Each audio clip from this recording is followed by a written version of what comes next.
आप सभी को नमस्कार। तो आज की पॉडकास्ट में आपके सामने एक ऐसे नामी शायर आने वाले हैं जिनको सिर्फ दुख, दर्द, नफरत और चलहड़बे यही कहने और सहने को मिला है, लेकिन इसके बावजूद उनकी स्माइल और बात करने के तरीके को देख के आप हैरान हो जाएंगे।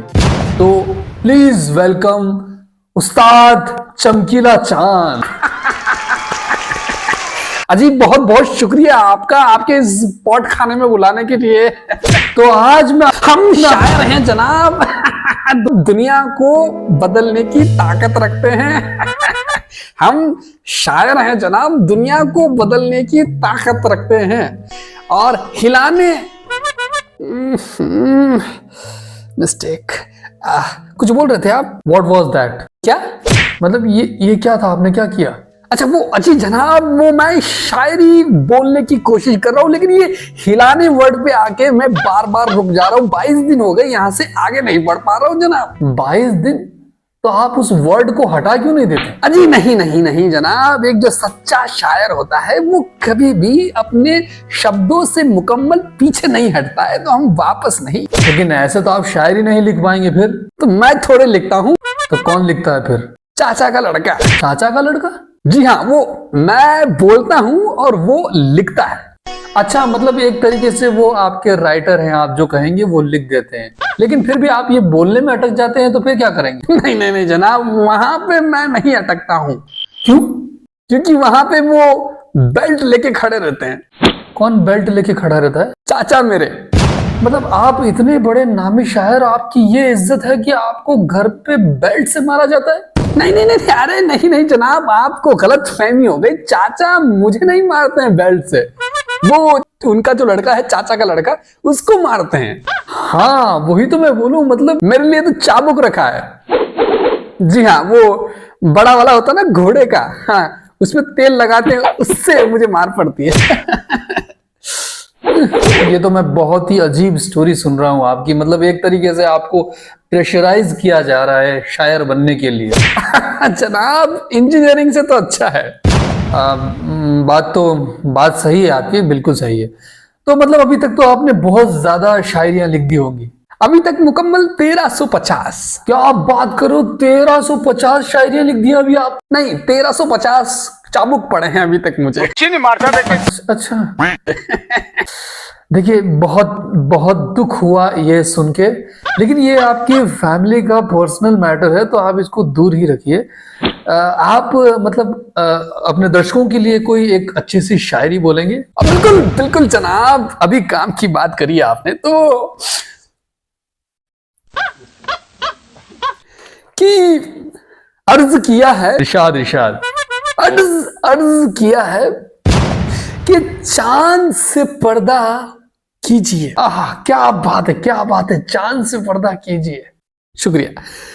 कि चांद से पर्दा कीजिए, कहीं चुरा न ले चेहरे का नूर, कहीं चुरा न ले चांद से पर्दा कीजिए, कहीं चुरा न ले चेहरे का नूर, ओ मेरे हमनवा मेरे हुजूर। ये आपने लिखी है?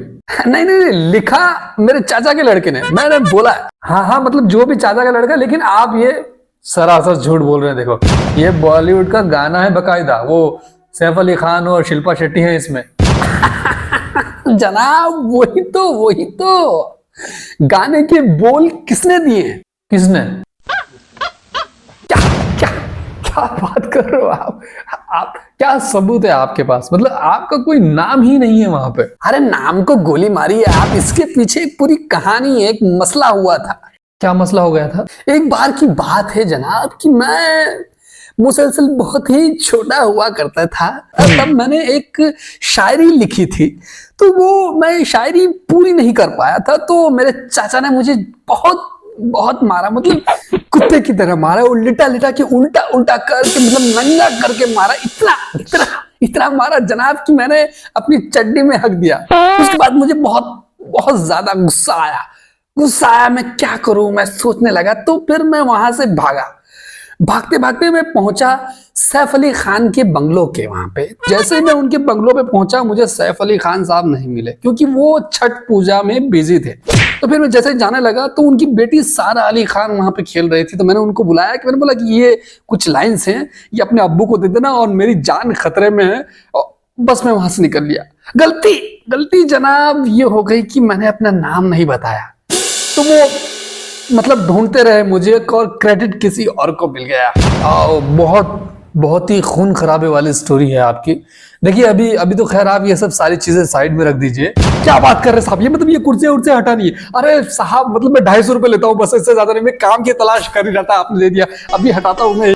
अरे अरे ये क्या कर रहे हो, पॉडकास्ट चल रही है लाइव, आप क्या मतलब ये नहीं, वो ये आपने बोला ना साइड में रखने का, मुझे लगा आप काम दे रहे हो। मैं पार्ट टाइम ऐसे काम करता हूँ कभी कभी, मतलब केटरिंग का कुछ होता है। क्या बात कर रहे हैं, मतलब आप इतने अच्छे नामी आगामी शायर हैं और आप मतलब ये मजदूरी वाला काम भी करते हैं?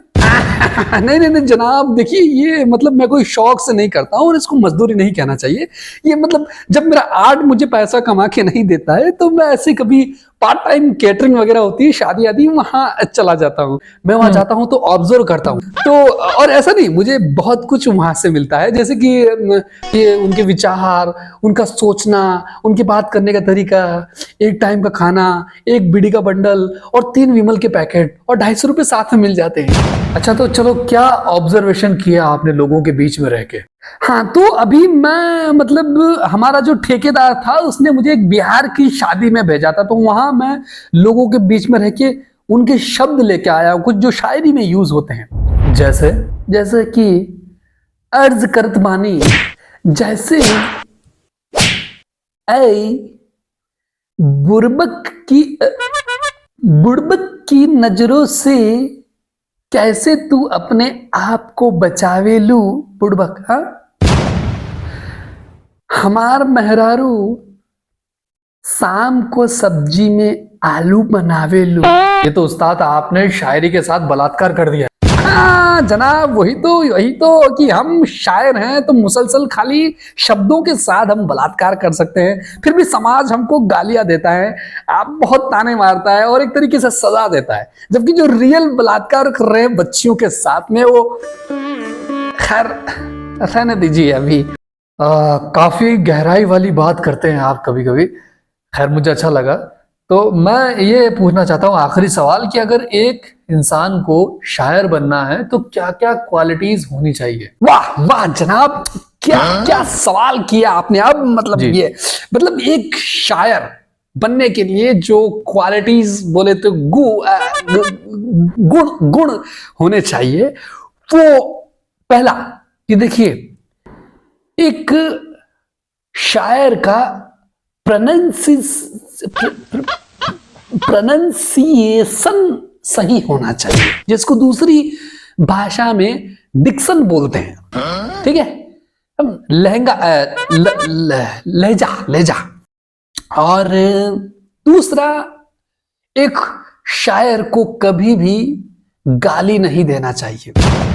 ऐसे बहुत सारे हरामखोर पिल्ले, इनकी माँ की, इनकी ऐसी की तैसी करूं मैं इनको, मतलब क्या बताऊं, हम शायर लोग को आए दिन गाली देते रहते हैं, तो कभी भी एक शायर को गाली नहीं देना चाहिए। अगली है कि एक शायर को कभी भी शराब, बिल्कुल सही कहा आपने, पानी के साथ नहीं पीनी चाहिए, ऑलवेज यूज सोडा। और अगला ये कि जब कभी किसी शायर को किसी दावत में बुलाया जाए जनाब, तो मतलब उसको अपने औहदे में रहना चाहिए। ऐसे नहीं कि खाना देखा और चलो चलो चलो चलो खाना खाते नहीं, एक औहदे में लेगेसी मेंटेन करना चाहिए। ओके, काफी अच्छी बातें बताई हैं आपने। आपका और गेस्ट का खाना रेडी हो गया सर? हाँ, अरे क्या बात कर रहे हो, चलिए खाना खाते, खाना हो जाएगा। अरे अभी तो आपने बोला कि खाने, जनाब मैं पूरी बात बताना भूल गया आपकी, मतलब खाना वक्त से खा लेना चाहिए, खाना ठंडा करके खाते हो तो उसका अपमान होता है, ये बताना भूल गया था मैं। खैर उस्ताद चमकीला चांद, आपका पॉडकास्ट में आने के लिए बहुत बहुत धन्यवाद। जी बहुत धन्यवाद से मुझे याद आया कि मतलब खाने के साथ दही मिलेगा ना मुझे थोड़ा? हाँ मिलेगा, सब कुछ मिलेगा। आप चलिए, पहले हम गेस्ट को ही खिलाते हैं, मैं आता हूँ, आप चलिए। जनाब बहुत शुक्रिया। तो खैर ये थे फर्जी शायर, और आप सभी का भी बहुत बहुत धन्यवाद पॉडकास्ट सुनने के लिए। और आपसे गुजारिश है कि इनके लिए एक शायरी हो जाए कमेंट बॉक्स में नीचे, और मिलते हैं अगली बार। Thank you. जनाब बटर रोटी मिल जाती तो और मजे आ जाते।